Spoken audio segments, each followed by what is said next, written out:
السلام علیکم ورحمۃ اللہ وبرکاتہ۔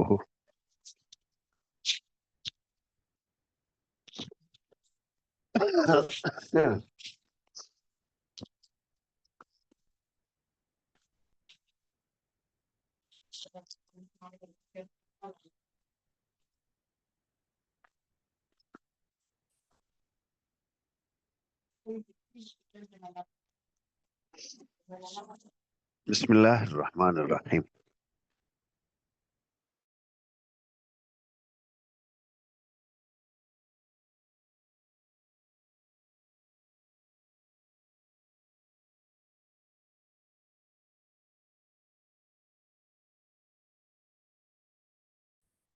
قال حدثنا ليس عن عقيل عن ابن شهاب عن عروة عن عائشة رضي الله عنها وعنهم أن فاطمة بنت النبي صلى الله عليه وسلم، حضرت عائشہ سے روایت ہے کہ فاطمہ بنت نبی نے ارسلت الى ابی بکر، ابو بکر کی طرف پیغام بھیجا۔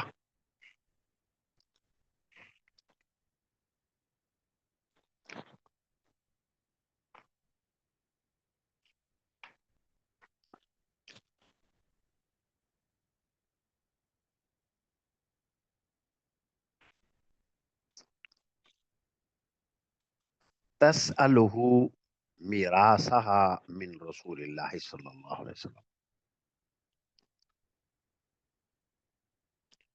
انہوں نے درخواست کی کہ ان کی جو میراث رسول اللہ صلی اللہ علیہ وسلم سے ہے وہ ان کو دے دی جائے۔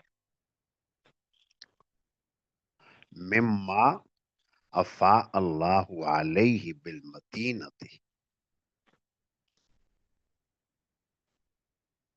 اس میں سے، اس مال میں سے جو اللہ تعالیٰ نے مدینہ منورہ میں آپ علیہ الصلوۃ والسلام کو عطا فرمایا۔ وفدق، اور فدق سے، مدینہ منورہ میں بنو قینقاع، بنو نذیر، بنو قریظہ کی زمینیں، اور فدق، باغ فدق خیبر میں، وما بقی من خمس خیبرہ، اور خیبر کے بقیہ رہ جانے والے خمس میں۔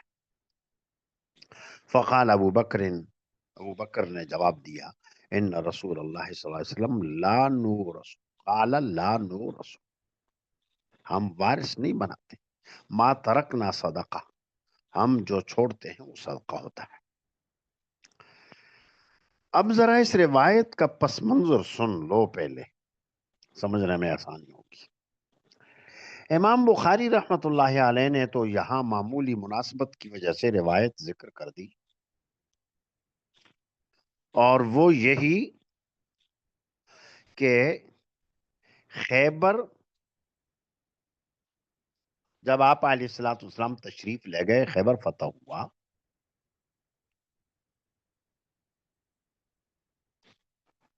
تو فتح خیبر کے بعد خیبر کے مشرقی حصے میں ایک بستی جس کا نام تھا فدق، اور مغرب کی سمت میں ایک اور بستی جس کو وادی قرا کہا جاتا تھا۔ فدق کا علاقہ تو سلحن فتح ہوا، وہاں کا مال تو بطور فے آپ کو حاصل ہوا، اور وادی قرا کا علاقہ لڑ بڑھ کر حاصل کیا، وہاں کا جو مال وہ مال غنیمت ہوا۔ جس طرح خیبر لڑ بھڑ کر جنگ کر کے فتح ہوا، وہ مال غنیمت وادی قرابی مال غنیمت.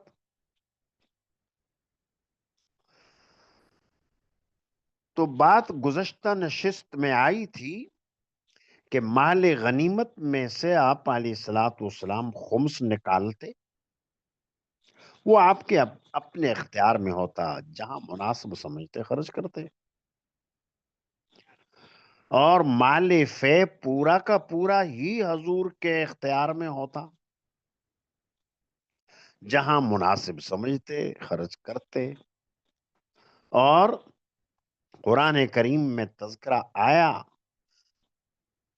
مال غنیمت کے مصارف کا بھی اور مال فے کے مصارف کا بھی، اور وہ ہیں 5 مصرف. فَأَنَّ لِلَّهِ خُمُسَهُ وَلِلرَّسُولِ وَلِذِي الْقُرْبَى وَالْيَتَامَى وَالْمَسَاكِينِ وَابْنِ السَّبِيلِ. یہی مصارف آئے ہیں مال فے کے، ما افاء اللہ علی رسولہ من اہل القرى فللہ وللرسول ولذی القربى والیتامى والمساکین وابن السبیل. تو خیبر کے علاقے کا فدق مال فے میں سے تھا. اس کی آمدنی نبی کریم صلی اللہ علیہ وسلم کے زیر تصرف تھی. اور آپ کا جب وصال ہوا تو وصال تک ان کی آمدنیاں آپ علیہ الصلوۃ والسلام اپنی ثوابدید کے مطابق ان مصارف میں، اور ساتھ ساتھ آپ اپنے خاندان بنو ہاشم ازواج مطہرات ان سب کو دے دیا کرتے تھے. پہلے بھی جہاں بنو نذیر، غزوہ بنو نذیر کا تذکرہ آیا تھا، وہاں پر بھی اس کا کچھ تذکرہ آیا تھا. تو اب حضور کے وصال کے بعد حضرت فاطمہ رضی اللہ عنہ نے حضرت ابوبکر صدیق رضی اللہ عنہ کو پیغام بھیجا اور درخواست کی کہ میراث رسول میں ان کا حصہ ہے وہ دے دیا جائے. اور نہ صرف یہ کہ حضرت فاطمہ نے، بلکہ ازواج مطہرات نے بھی حضرت عثمان کو تیار کیا. اور حضرت عباس رضی اللہ عنہ نے بھی یہ چاہا. تو فاطمہ بیٹی ہیں،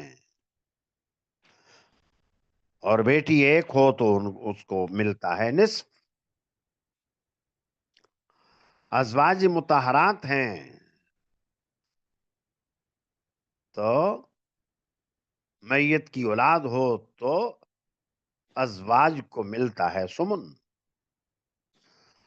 اور باقی جو مال ہوگا، حضرت عباس عام محترم ہیں، وہ عصبہ ہوئے، وہ ان کا گویا مال 8 حصوں میں کر کے 8واں حصہ ازواج مطہرات کا، 4 حصے فاطمہ کے، باقی رہ گئے 3 حصے وہ حضرت عباس کے. اگر وراثت تقسیم ہوتی تو یوں ہوتی. حضرت فاطمہ نے ہی یہ مطالبہ نہ کیا، دیگر وارثوں کے دل میں بھی یہ بات تھی. اور جب فاطمہ کا قاصد ابو بکر کے پاس پہنچا تو ابو بکر صدیق نے یہ جواب دیا جو یہاں آیا: لا نورث ما ترکنا صدقۃ. کیا آپ لوگوں کو یہ حضور کا ارشاد یاد نہیں؟ حضور نے تو یہ ارشاد فرمایا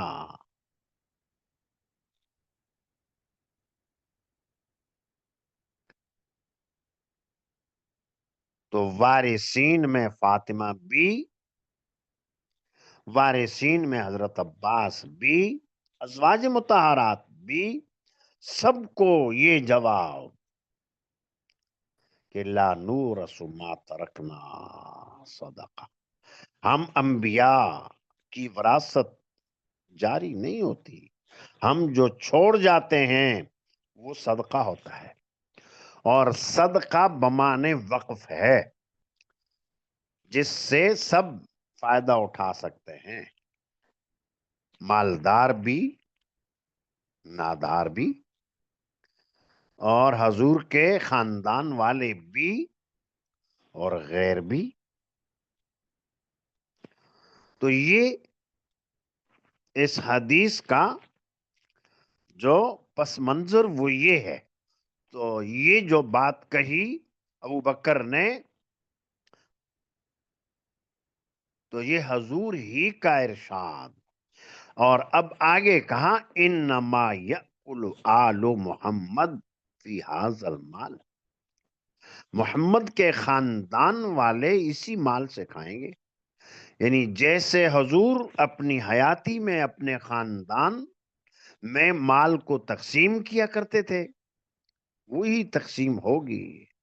باغ فدق ہو اور خیبر کا بقیہ خمس ہو، یا بنو نذیر کی زمینیں ہوں، بنو قریظہ کی زمینیں ہوں، بنو قینقاع کی زمینیں ہوں، یہ سب کے سب جیسے حضور کے زمانے میں ان کی آمدنی جہاں جہاں خرچ ہوتی تھی ایسے ہی خرچ ہوگی۔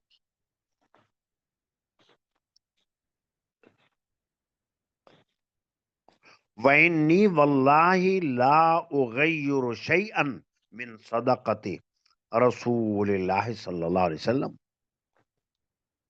اللہ کی قسم میں رسول اللہ صلی اللہ علیہ وسلم کے اس صدقے میں سے کسی میں بھی کچھ تغیر نہیں کروں گا، قسم اٹھا کر یہ ابو بکر نے کہا، عن حالہا التی کان علیہا فی عہد رسول اللہ صلی اللہ علیہ وسلم، اس حالت سے جس حالت میں یہ حضور کے زمانے میں تھے، وَلَأَعْمَلَنَّ فِيهَا بِمَا عَمِلَ بِهِ رسول اللہ صلی اللہ علیہ وسلم، اور میں ضرور بضرور اس کے اندر وہی عمل کروں گا جو عمل کیا کرتے تھے نبی کریم صلی اللہ علیہ وسلم، یعنی آمدنی کو اپنے خاندان میں، قرابت داروں میں، بنو ہاشم میں تقسیم کیا کرتے تھے، وہ کام میں کروں گا۔ فَأَبَى أَبُو بَكْرٍ أَن يَدْفَعَ إِلَى فَاطِمَةَ مِنْهَا شَيْءٍ، ابو بکر نے انکار کیا فاطمہ کو اس میں سے کچھ دینے سے،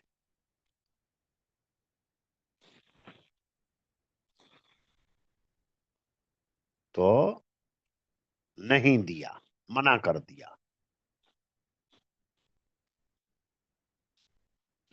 زمینوں کی جو ملکیت تھی، ان جائیدادوں کی جو ملکیت تھی، وہ ملکیت کسی کو نہیں دی، البتہ جو پیداوار ہوگی، پیداوار کے متعلق صاف کہہ دیا کہ وہ میں دوں گا جیسے حضور کے زمانے میں تھی۔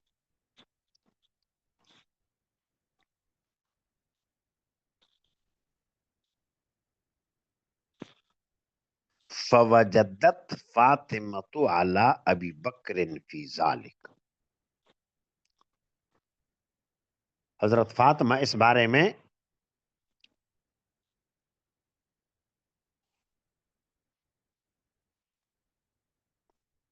کچھ محسوس کیا، فاطمہ نے محسوس کیا ابو بکر کے خلاف اس بارے میں، اور بعض دوسری روایتوں میں فوجدت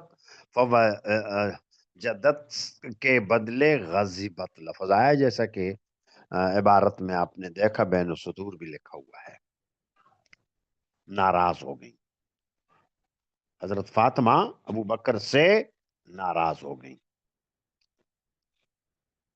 اور یہ جو ناراضگی کیوں ہوئی،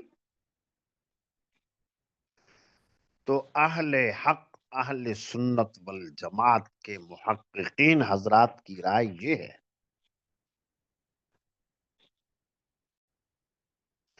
فاطمہ اس وجہ سے ناراض نہیں ہوئی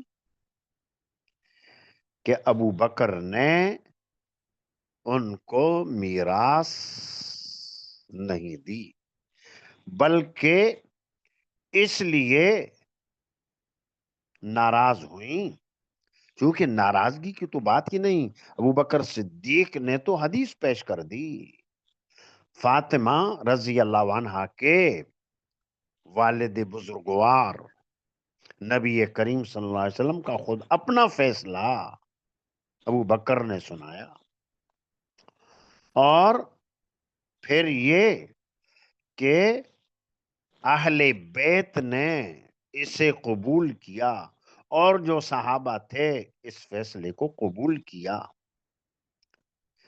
بنو نذیر، غزوہ بنو نذیر میں یہ گزرا کہ حضرت عمر نے حضرت علی کے سامنے، حضرت عباس کے سامنے فرمایا، میں اللہ کی قسم دے کر پوچھتا ہوں تمہیں کہ نبی کریم صلی اللہ علیہ وسلم نے یہ ارشاد فرمایا تھا یا نہیں؟ لا نورث ما ترکنا صدقہ۔ تو ان حضرات نے جواب مثبت دیا کہ ہاں حضور کا یہ فرمان تو ہے، تو جس کا مطلب یہی کہ اہل بیت نے قبول کیا۔ تو اب حضرت فاطمہ کی ناراضگی کی وجہ کیا ہوئی؟ وہ یہ کہ حضرت فاطمہ کو افسوس ہوا، وہ اس بات پر نہیں کہ زمینیں تقسیم کر کے کیوں نہیں دیں، ان کو افسوس اس پر ہوا کہ یہ زمینیں نبی کریم صلی اللہ علیہ وسلم کے پاس تھیں، ایسے تصرف کیا کرتے تھے جس طرح مالکانہ تصرف کوئی کرتا ہے، اور حضور کے دنیا سے پردہ فرمانے کے بعد ان زمینوں کی نگرانی حضور کے قرابت داروں کو دے دی جاتی، نگرانی حضرت علی کو، حضرت عباس کو دے دی جاتی۔ ابو بکر صدیق نے ایسا نہیں کیا، تو اس وجہ سے حضرت فاطمہ کو قلق ہوا۔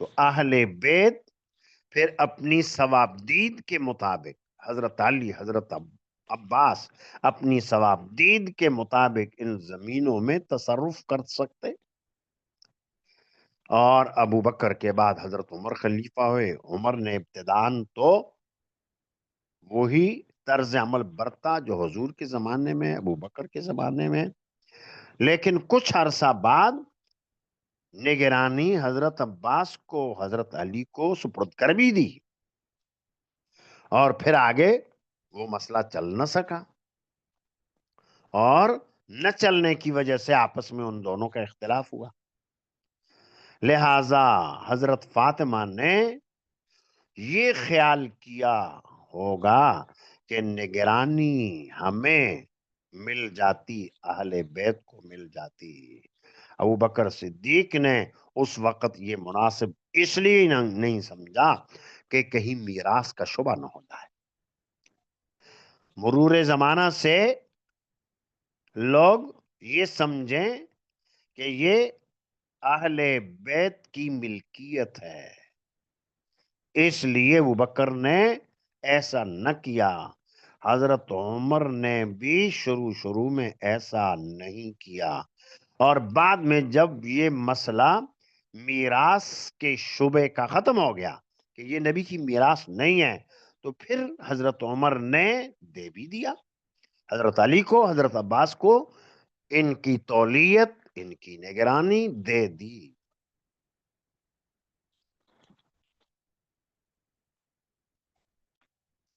تو یہ ہے اس کبیدگی اور ناراضگی کا سبب، فوجدت فاطمہ علی ابی بکر فی ذالک، فہجرتہ، تو فاطمہ کو ابو بکر پر ناراضگی ہوئی، فہجرتہ، انہوں نے ان کو چھوڑ دیا، فاطمہ نے چھوڑ دیا ابو بکر کو، فاطمہ نے ابو بکر کو چھوڑ دیا۔ اس کا مطلب بعض لوگ یہ لیتے ہیں، اہل تشیع اس کا مطلب یہ لیتے ہیں کہ حضرت فاطمہ نے ناراضگی اختیار کر لی، ان کو وراثت نہیں ملی، اور اتنی ناراض ہوئیں کہ کبھی ابو بکر سے کلام نہیں کیا، فہجرت۔ لیکن یہ مفہوم لینا صحیح نہیں۔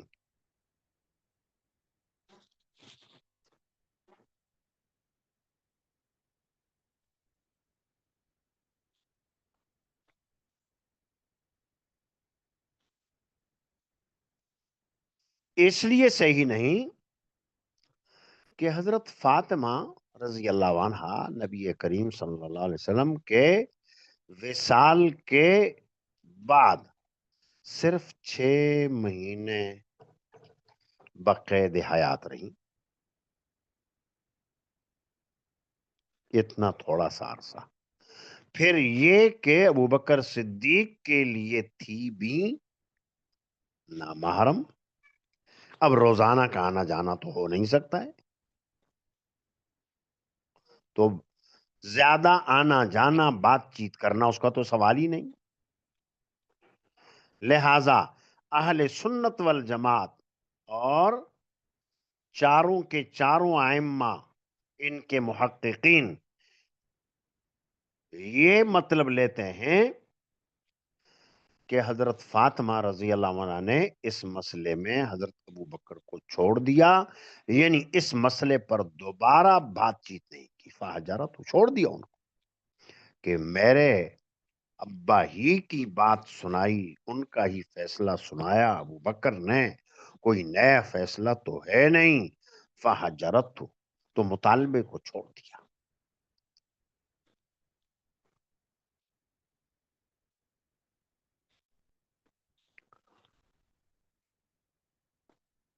فلم تکلمہ حتی توفیت، تو پھر کلام نہیں کیا، یعنی دوبارہ مطالبہ نہ کیا وراثت کا، یہاں تک کہ وفات ہو گئی، حضرت فاطمہ کی وفات ہو گئی، کلام نہ کیا وراثت کے مسئلے میں، 6 مہینے کے اندر اندر ہی وفات بھی ہو گئی۔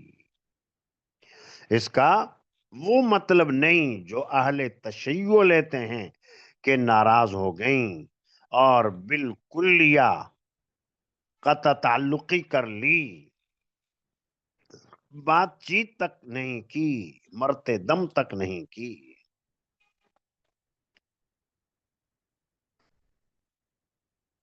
حتی توفیت وعاشت بعد النبی صلی اللہ علیہ وسلم 6 اشہر، اور زندہ رہیں حضور کے وصال کے بعد 6 مہینے۔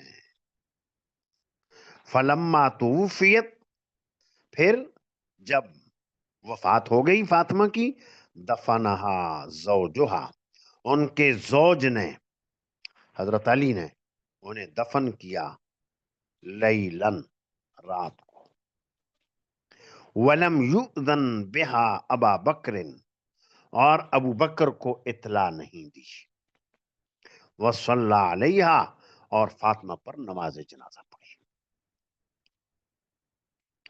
حدیث کے جو راوی ہیں ابن شہاب زہری، تو یہ وہ نقل کر رہے ہیں کہ فاطمہ کا انتقال ہوا، حضرت علی نے دفنایا، نماز جنازہ بھی پڑھا دی، ابو بکر صدیق کو اطلاع نہیں دی۔ یہ راوی کہہ رہے ہیں، راوی کون؟ راوی ابن شہاب زہری، اور ابن شہاب زہری کی اس روایت کے معارض اور روایتیں ہیں، اور روایتوں میں یہ آیا حضرت علی نے نماز یعنی کہ جتنی روایات ہیں ان کے اندر یہ بعض میں یہ آیا کہ حضرت علی نے نماز جنازہ پڑھائی، بعض روایت میں آیا حضرت عباس نے نماز جنازہ پڑھائی، لیکن اکثر روایتوں میں یہ آیا کہ ابو بکر صدیق نے نماز جنازہ پڑھائی، بلکہ یوں آیا کہ حضرت علی کو کہا گیا کہ اپنی اہلیہ محترمہ کی نماز جنازہ پڑھا دیجئے۔ انہوں نے ابو بکر صدیق کا ہاتھ پکڑا، آگے کر دیا کہ آپ امیر المؤمنین ہیں، آپ نماز جنازہ پڑھا دیجئے۔ حضرت ابو بکر صدیق نے حضرت فاطمہ کی نماز جنازہ پڑھائی،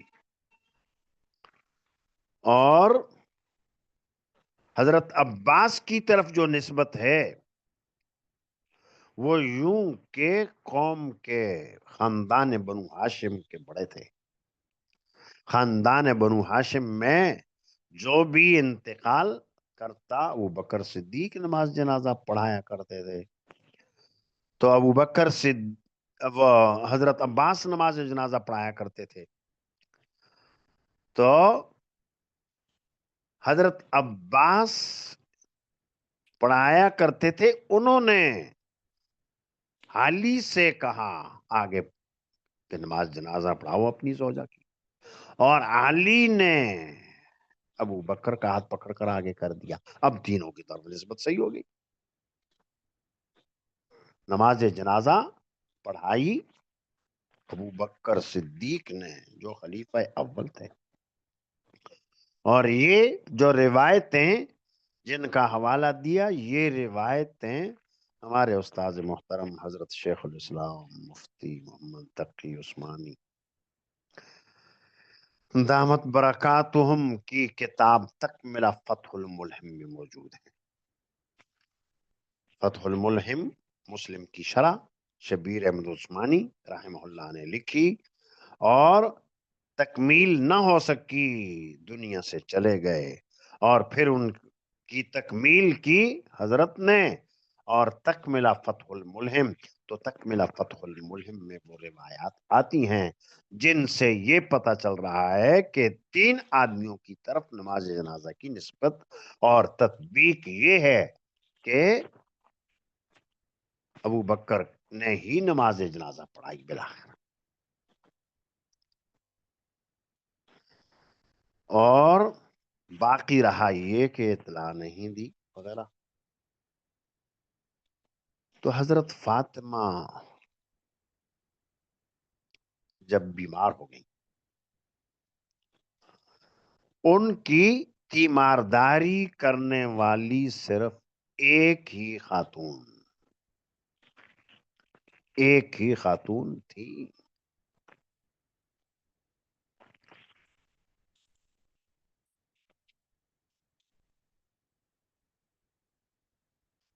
جی، تکملہ فتح الملہم مفتی تقی عثمانی صاحب کی ہے، ہمارے استاد محترم ہیں، عربی زبان میں ہے، یہ کہتا عربی میں۔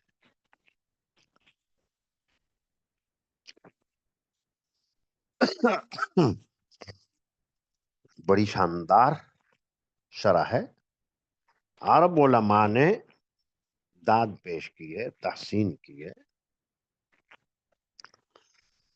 تو عرض میں یہ کر رہا تھا کہ حضرت فاطمہ جب بیمار ہوئیں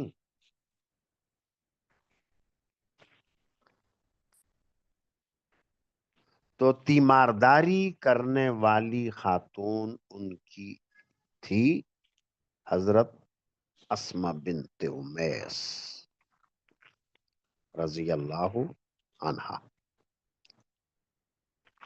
یہ وہی اسما بنت امیس جن کا گزشتہ مجالس میں تذکرہ آیا کہ حضرت عمر نے کہا تھا آل حبشیہ، آل بحریہ. حضرت فاطمہ جب بیمار ہوئیں، حضرت فاطمہ کو یہ اندیشہ ہوا کہ اس بیماری میں دنیا سے چلی جاؤں گی. انہوں نے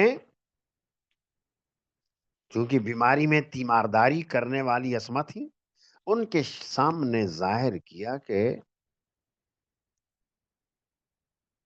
میرا اگر انتقال رات کو ہو جائے تو رات کو ہی میرا جنازہ اٹھا لیا جائے، اور اس لیے بھی کہ دن ہوگا، اجالا ہے، اجالے میں اگر مجھے چارپائی پر رکھ کر اٹھائیں گے تو کچھ نہ کچھ اس سے جسم کا اندازہ ہو جاتا ہے کتنا لمبا ہے، چوڑائی کتنی ہے. ایک چادر اوپر پڑی ہوگی، اس چادر سے پوری طرح پردہ تو ہوگا نہیں، جسم چھپے گا نہیں. اس لیے یہ کہا کہ اندھیرے میں ہی، رات میں ہی میری میت کو اٹھا لیا جائے. حضرت اسما نے ان کے سامنے ایک رائے رکھی کہ دیکھو میرے سامنے ایک تدبیر ہے، کہو تو وہ کریں. اور حضرت اسما حبشہ گئی تھیں، گزرا، حبشہ سے آئیں، کہنے لگی کہ حبشہ میں دیکھا ہم نے، وہاں صورتحال یہ ہوتی ہے کہ جنازے کی چارپائی کے اوپر ایک لکڑ لگا دیتے ہیں، اس کے اوپر چادر ڈالتے ہیں، اور اس سے جسم کا قد کاٹ معلوم نہیں ہوتا. اور حبشہ ہم گئے تھے تو وہاں پر نصارہ کے ہاں یہ صورتحال تھی، تو ایسا کر دیں گے. تو حضرت فاطمہ نے اس کو پسند کیا، ٹھیک ہے. تو اب اندازہ لگائیں اس سے کہ حضرت فاطمہ کو غسل، حضرت فاطمہ کا جب انتقال ہوا تو غسل دینے والی حضرت اسما، کفن تیار کر کے کفن دینے والی حضرت اسما، تیمارداری اور خدمات انجام دینے والی حضرت اسما، نماز جنازہ تیار کرنے والی حضرت اسما، اور یہ اسما بنت امیس ابو بکر صدیق رضی اللہ عنہ کی زوجہ تھی. بتایا تھا کہ حضرت اسما 3 بڑی شخصیات کے عقد نکاح میں رہی. جعفر ابن ابی طالب، غزوہ موتا میں جب وہ شہید ہوئے، حضرت ابو بکر نے شادی کر لی. حضرت ابو بکر کے نکاح میں خلیفہ بھی ہو گئے، اور ابو بکر کا جب انتقال ہوا تو پھر اسما سے شادی کر لی حضرت علی نے.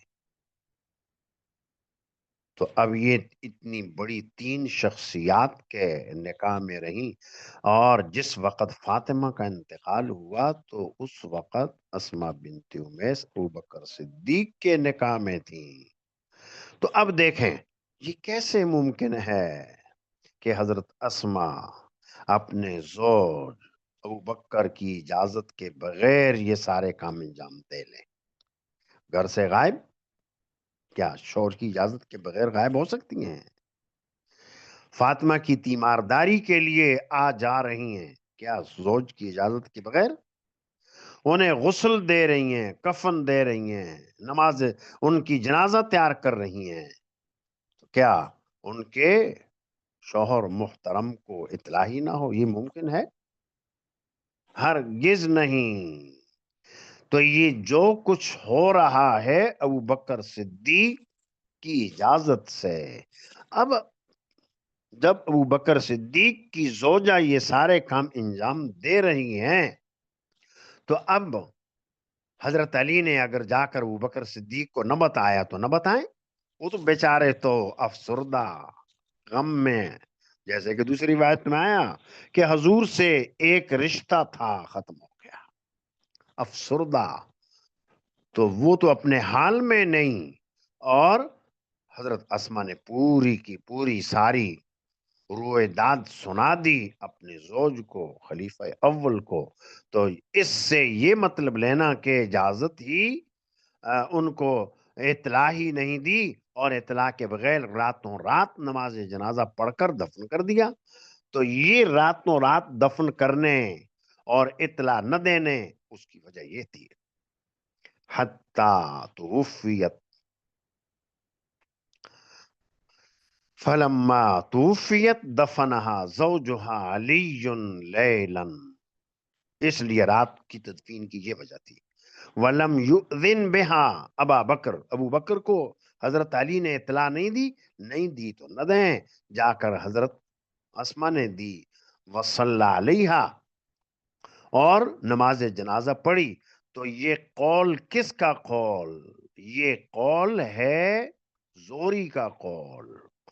ابن شہاب زہری نے یہ بات کہی ہے، لیکن دیگر راویان حدیث یہ کہتے ہیں کہ یہ تفصیل ہے جو آپ کے کانوں میں ڈالی ہے، وہ تفصیل پیش نظر ہے.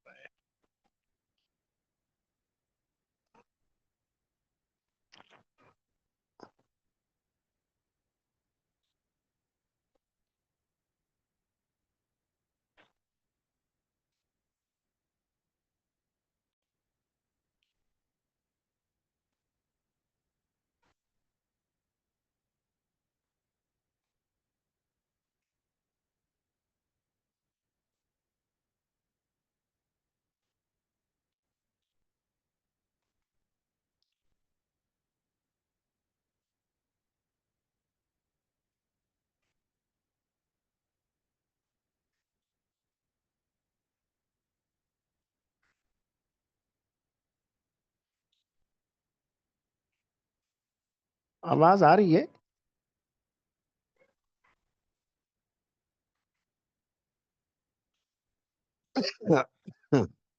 جی چلیں آگے دیکھیے. وَكَانَ لِعَلِيٍّ مِنَ النَّاسِ وَجْهٌ حَيَاةَ فاطمہ.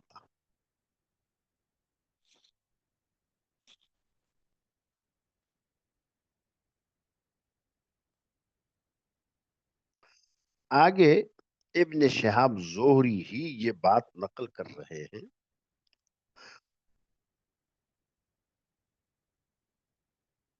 حضرت فاطمہ کا انتقال ہو گیا، دفنا دیا گیا.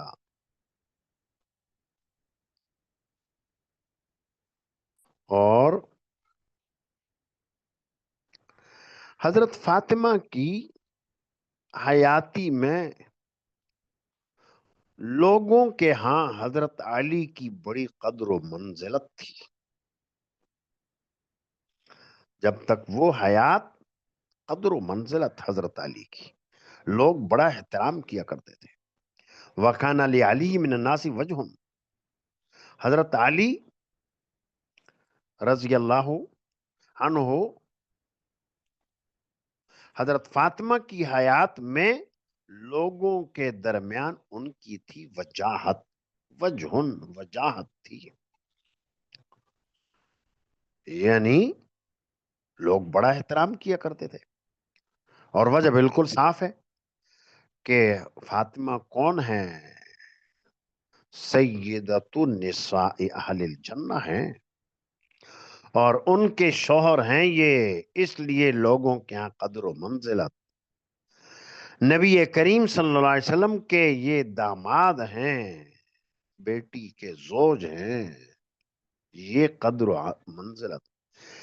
فاطمہ کا جب انتقال ہو گیا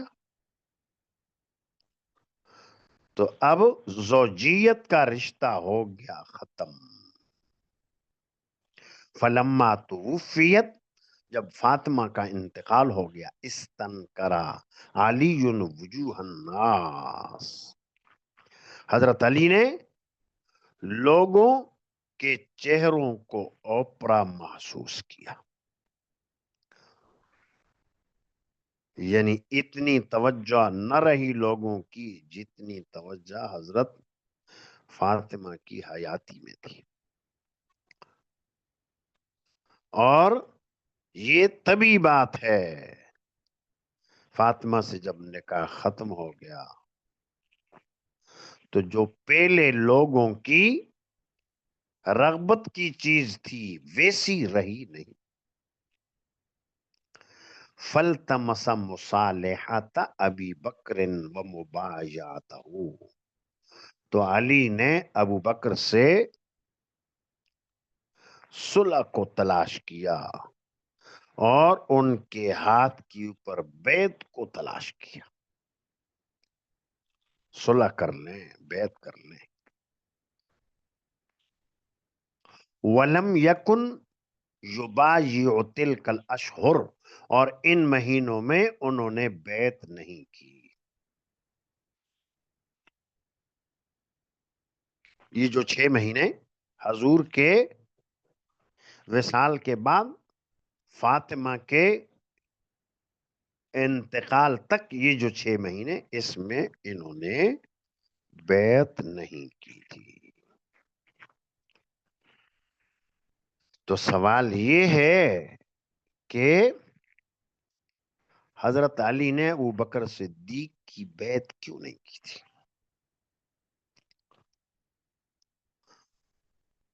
یہ بات بھی در حقیقت ابن شہاب زہری کہہ رہے ہیں، اور یہ بھی دوسری روایات کے معارض ہے. دوسری روایتوں میں آیا، وہ روایتیں بھی اسی جو حوالہ میں نے دیا تکملہ فتح الملہم، وہ بھی وہاں موجود ہیں.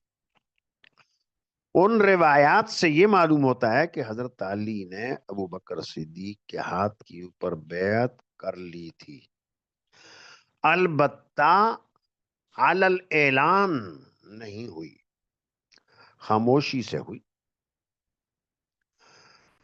علی الاعلان بیعت تو ہوئی تھی سقیفہ بنو ساعدہ میں، اور سقیفہ بنو ساعدہ میں جو بیعت ہوئی تھی، ابھی تک تو نبی کریم صلی اللہ علیہ وسلم کی تجہیز و تکفین بھی نہیں ہوئی. حضرت علی اہل بیت سے تعلق رکھنے والے گھر کے فرد اور حضور کی تجہیز و تکفین میں مشغول، اس لیے وہاں علی الاعلان بیعت نہیں ہوئی، خاموشی سے بیعت ہوئی تھی.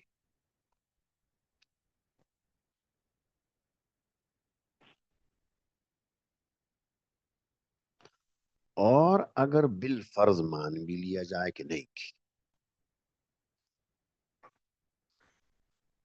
تو ابوبکر صدیق کو مسلمانوں نے اپنا خلیفہ تسلیم کر لیا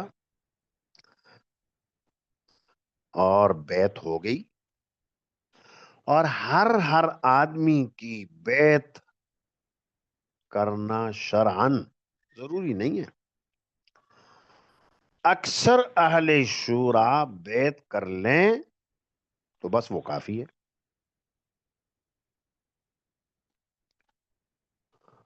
اور 6 مہینے کیوں گزر گئے اتنے میں علی الاعلان بیعت نہیں کی، یا نہیں کی ہی نہیں، تو اس کی وجہ ایک اور شکایت تھی. حضرت علی کو حضرت ابوبکر سے یہ شکایت تھی کہ یہ جو خلافت کا معاملہ ہوا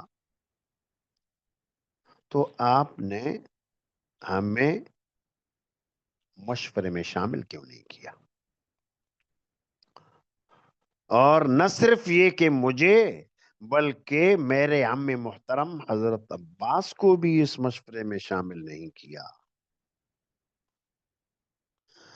اور آپ نے اور حضرت عمر نے سقیفہ بنو ساعدہ میں خاموشی سے یہ کام انجام دے دیا. ہم بھی تو آپ کے ساتھی تھے اور شروع سے ہی ایک ساتھ رہے. قرابت داری رشتہ داری بھی ہے. ابو بکر حضور کے سسر ہیں اور میں حضور کا داماد ہوں. یہ عمر ہیں، یہ بھی حضور کے سسر ہیں. ہم شروع سے ایک خاندان کی طرح رشتہ داری میں جڑے ہوئے، تو آپ نے کم از کم ہمیں مشورے میں تو شامل کیا ہوتا. ہمیں نظر انداز کر دیا. حضرت علی کو یہ شکایت تھی.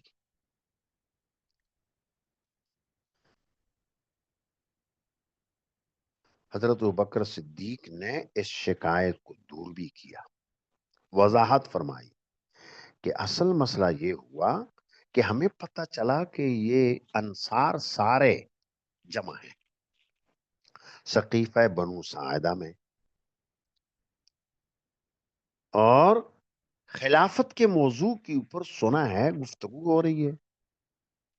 ہم گئے ذرا پتہ تو چلائیں، لوگوں کے اندر کوئی انتشار پیدا نہ ہو. اور جب وہاں گئے تو دیکھا کہ انصار میں یہی خلیفہ کی بات، اور پھر یہ کہنے لگے کہ ایک خلیفہ انصار میں ہوگا، ایک خلیفہ مہاجرین میں ہوگا. ابو بکر صدیق رضی اللہ عنہ نے جب یہ ان کا موقف سنا تو وہاں پر حضور کا ہی ایک اور فرمان ذکر فرمایا، الائمۃ من قریش. یہ ائمہ اور امیر خلیفہ تو ہوں گے قریش میں سے. حضور کا یہ فرمان سننا تھا کہ سب رام. اور کہنے لگے کہ ہم آپ کے ہاتھ کے اوپر بیعت کرتے ہیں. ابو بکر نے عمر کو کہا کہ اس کے ہاتھ پر بیعت کرو، اور عمر نے جلدی سے اٹھ کر ابو بکر کے ہاتھ کے اوپر بیعت کر لی. ابو بکر کے ہاتھ پر عمر کا بیعت کرنا تھا. اس کے پیچھے جتنے لوگ تھے سب نے ان کے ہاتھ کے اوپر بیعت کر لی. تو یہ جو بیعت ہوئی ابو بکر کے ہاتھ کے اوپر، تو یہ کسی پروگرام کے تحت نہ تھی، بلکہ اچانک ہوئی. اچانک یہ واقعہ ہوا. اور پھر یہ شکایت دور کر دی، جیسا کہ آگے روایت میں آ رہا ہے. دونوں حضرات میں، حضرت علی میں، حضرت ابوبکر صدیق میں صلح ہو گئی. اور کیسے صلح ہوئی آگے آ رہا ہے.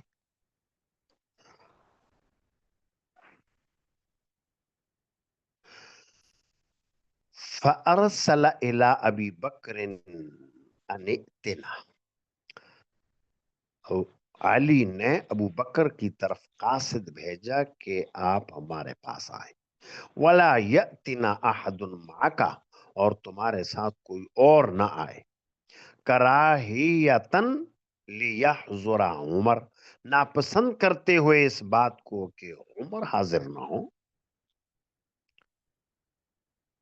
اور اس کی وجہ یہ کہ عمر کیوں حاضر نہ ہو؟ اس لیے کہ علی کے ذہن میں یہ بات تھی کہ حضرت عمر سخت مزاج آدمی ہے.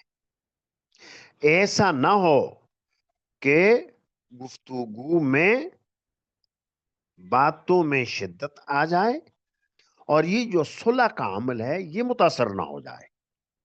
اس لیے حضرت علی نے پیغام بھیجا اور کہا کہ کوئی اور نہ آئے، تمہارے ساتھ اکیلے آؤ. اور فدخل علیہم ابو بکر، ابو بکر آئے ان کے پاس. ابو بکر خلیفۃ المسلمین ہیں، خود آئے، چل کے آئے، پیغام پہ آئے، علی کے پاس آئے، اور اب مجلس شروع ہوئی. فتشہد ابو بکر، فتشہد علی، علی نے توحید کی گواہی دی. تشہد، توحید کی گواہی دی. فقال انا قد عرفنا فضلک، اور آ کر یہ شروع کیا کہ ہم آپ کے مرتبے کو پہچانتے ہیں. آپ کا جو مرتبہ ہے ہم اس کو پہچانتے ہیں. حضور کے زمانے میں، آپ علیہ الصلوۃ والسلام کے زمانے میں آپ کا جو مرتبہ تھا وہ پوری امت میں آپ کا مرتبہ سب سے بلند و بالا. تو قد عرفنا فضلک، ہم آپ کی فضیلت کو پہچانتے ہیں. وما اعطاک اللہ، اور جو اللہ تعالی نے آپ کو منقبت عطا کی وہ بھی ہم پہچانتے ہیں. ولم تنفس علیک خیرا ساقہ اللہ علیک، اور ہم آپ سے حسد نہیں کرتے اس خیر میں جو خیر اللہ نے آپ کی طرف چلائی. اللہ نے آپ کو خلیفہ بنایا اور خلیفہ بن گئے، ہمیں آپ سے کوئی حسد نہیں. وَلَكِنَّكَ اسْتَبْدَدْتَ عَلَيْنَا بِالْأَمْرِ، لیکن آپ نے اس خلافت کے معاملے میں ہم پر خود مختاری دکھائی. استبددت، استبد یستبد، استبدادن باب استفعال، اس کے معنی ہوتے ہیں بغیر مشورے کے از خود کسی کام کو کر دینا. تو آپ نے جو کام کیا ہمیں مشورے میں شامل نہیں کیا. وَكُنَّا نُرَى لِقَرَابَتِنَا من رسول اللہ صلی اللہ علیہ وسلم، اور ہم اپنے رسول کے قریبی رشتہ دار ہونے کا بھی حصہ سمجھتے تھے. ہم سمجھ رہے تھے کہ ہم رسول کے خاص قرابت دار ہیں، ہمارا بھی حصہ ہونا چاہیے، اس مشورے میں ہمیں بھی شریک کرنا چاہیے. نہ تو آپ نے شریک کیا مشورے میں مجھے، نہ میرے چچا کو. تو یہ ہمیں شکایت ہے، اور اس شکایت کی بنیاد کے اوپر یہ جو کچھ ہوا سو ہوا. نصیباً حصہ، حتی فاضت عینا ابی بکر، حضرت علی نے جو ابو بکر کے سامنے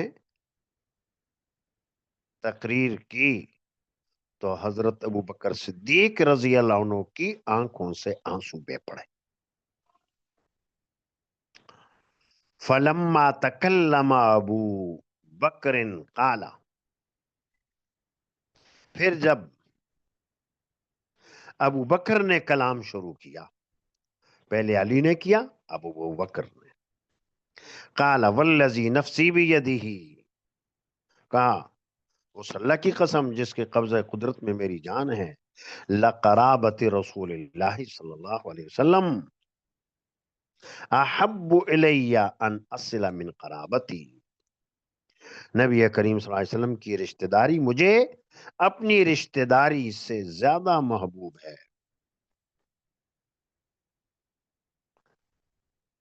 مطلب یہ تھا کہ بیعت اچانک ہوئی، ارادتاً نہیں ہوئی، طے شدہ پروگرام کے تحت نہیں ہوئی.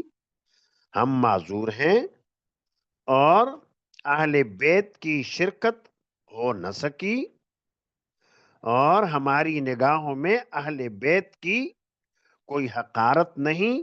ہم تو اپنی جانوں سے زیادہ عزیز سمجھتے ہیں اہل بیت کو. اپنے رشتہ داروں سے زیادہ عزیز سمجھتے ہیں اہل بیت کو. یہ کہا لقرابت رسول اللہ صلی اللہ علیہ وسلم احب الی ان اصل من قرابتی واما الذی شجر بینی و بینکم من هذا الاموال. اور باقی رہا میرے اور آپ کے درمیان ان اموال کے بارے میں جو اختلاف ہوا، وہی اموال جو خیبر والے بھی ہیں اس میں، خیبر کے اموال، فتح کے اموال، بنو نذیر کے اموال. وَلَمْ أَتْرُكْ أَمْرًا رَأَيْتُ رسول اللہ صلی اللہ علیہ وسلم يصنع فيها إلا صنعته. تو یہ کہا کہ من حاصل فینی لم آلو فیہا عن الخیر، میں اس میں خیر سے کبھی کوتاہی نہ کروں گا اور نہ میں چھوڑوں گا کوئی ایسا معاملہ جو میں نے دیکھا رسول اللہ صلی اللہ علیہ وسلم کو کرتے ہوئے، الا صنعتو، مگر میں ایسا کر کے چھوڑوں گا. فقال علی لابی بکر موعدک العشیہ للبیع. علی نے ابو بکر سے کہا کہ شام کے وقت بیعت کا وعدہ ہے. یعنی یہ ان کی مجلس دوپہر سے پہلے ہوئی، اور عشیہ کہا جاتا ہے ظہر کے بعد، زوال کے بعد کے وقت کو، کہ زوال کے بعد پھر ملاقات کریں گے. فلما صلی ابو بکر الظہر، ابو بکر نے جب ظہر کی نماز پڑھی، رقی علی المنبر، ممبر پر چڑھے، فتشہد، اور گواہی دی، توحید کی، یعنی جس طرح خطبہ پڑھتے ہیں تو شروع میں وَذَكَرَ شَانَ عَلِيٍّ، حضرت علی کا مقام ذکر کیا، وَتَخَلُّفُهُ عَنِ الْبَيْعَةِ، اور بیعت سے ان کا پیچھے رہنا اس کا ذکر کیا، وَعُذْرَهُ بِالَّذِي اعْتَذَرَ إِلَيْهِ، اور ان کے اس عذر کا ذکر کیا جو عذر انہوں نے ابو بکر کے سامنے کیا تھا. ثم استغفر، پھر استغفار کیا. استغفار کرنے کا مطلب یہ ہے جیسے کہ خطیب خطبہ دیتے ہیں تو خطبے کے اختتام پر استغفار ہوتا ہے، استغفر اللہ لی ولکم ولسائر المسلمین فاستغفروہ، ہر جمعے کو سنتے ہیں. تو ابو بکر صدیق نے اس خطبے کے اختتام پر اس طرح استغفار کیا، اور پھر اس کے بعد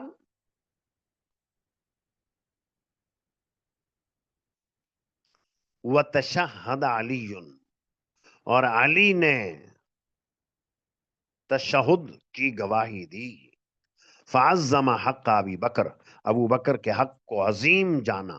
وحدث، اور بیان کیا، انہ لم يحملوا علی الذی صنع نفاست، کہ نہیں ابھارا انہیں اس بات پر جو انہوں نے کیا، حسد نے، اعلی ابی بکر، ابو بکر کے اوپر، یعنی مجھے حسد نہیں تھا کہ وہ بکر صدیق کیوں خلیفہ بن گئے. ولا انکار للذی فضلہ اللہ بھی، اور نہ انکار نے مجھے، کہ مجھے انکار تھا ان کی خلافت کا کہ اللہ نے جو ان کو فضیلت عطا فرمائی. ولکننا نرى لنا فی ھذا الامر نصیبا، لیکن ہم خیال کرتے تھے کہ اس امر خلافت میں ہمارا بھی حصہ ہے، ہمارا بھی حصہ ہے مشورے میں. وَاسْتَبَدَّ عَلَيْنَا، اور ہمارے اوپر انہوں نے خود مختاری دکھائی، یعنی مشورے میں شریک نہیں کیا. فَوَجَدْنَا فِي أَنفُسِنَا، اس کو ہم نے اپنے دلوں میں محسوس کیا. تو جب حضرت علی نے یہ کیا، فَسُرَّ بِذَلِكَ الْمُسْلِمُونَ، تو جب دونوں حضرات کی تقریر ختم ہو گئی تو مسلمان بہت خوش ہوئے.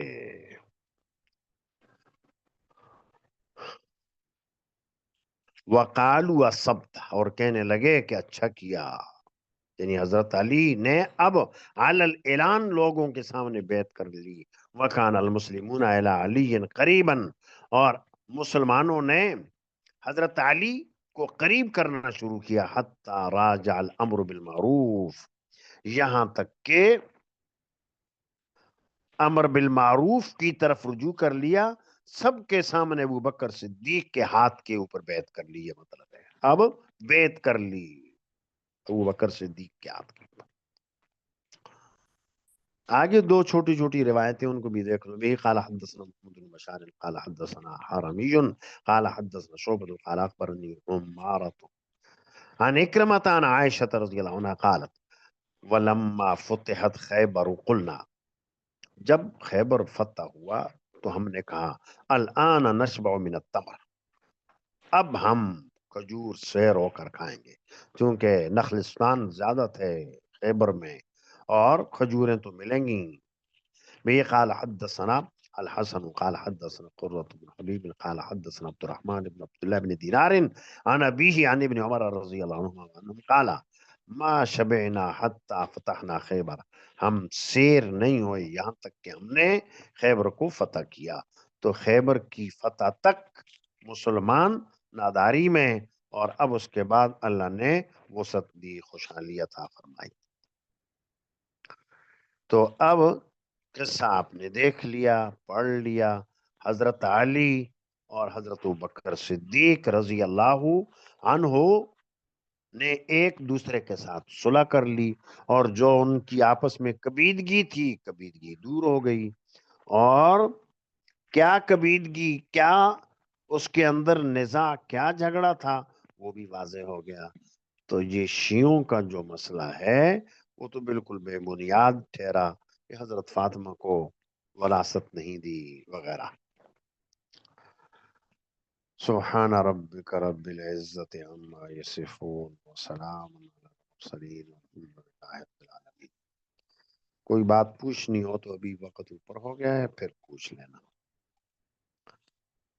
اللہ تعالی اہل بیت کے ساتھ محبت کی توفیق عطا فرمائے، صحابہ کرام کے ساتھ محبت کی توفیق عطا فرمائے، جزو ایمان ہے۔ السلام علیکم ورحمۃ اللہ وبرکاتہ۔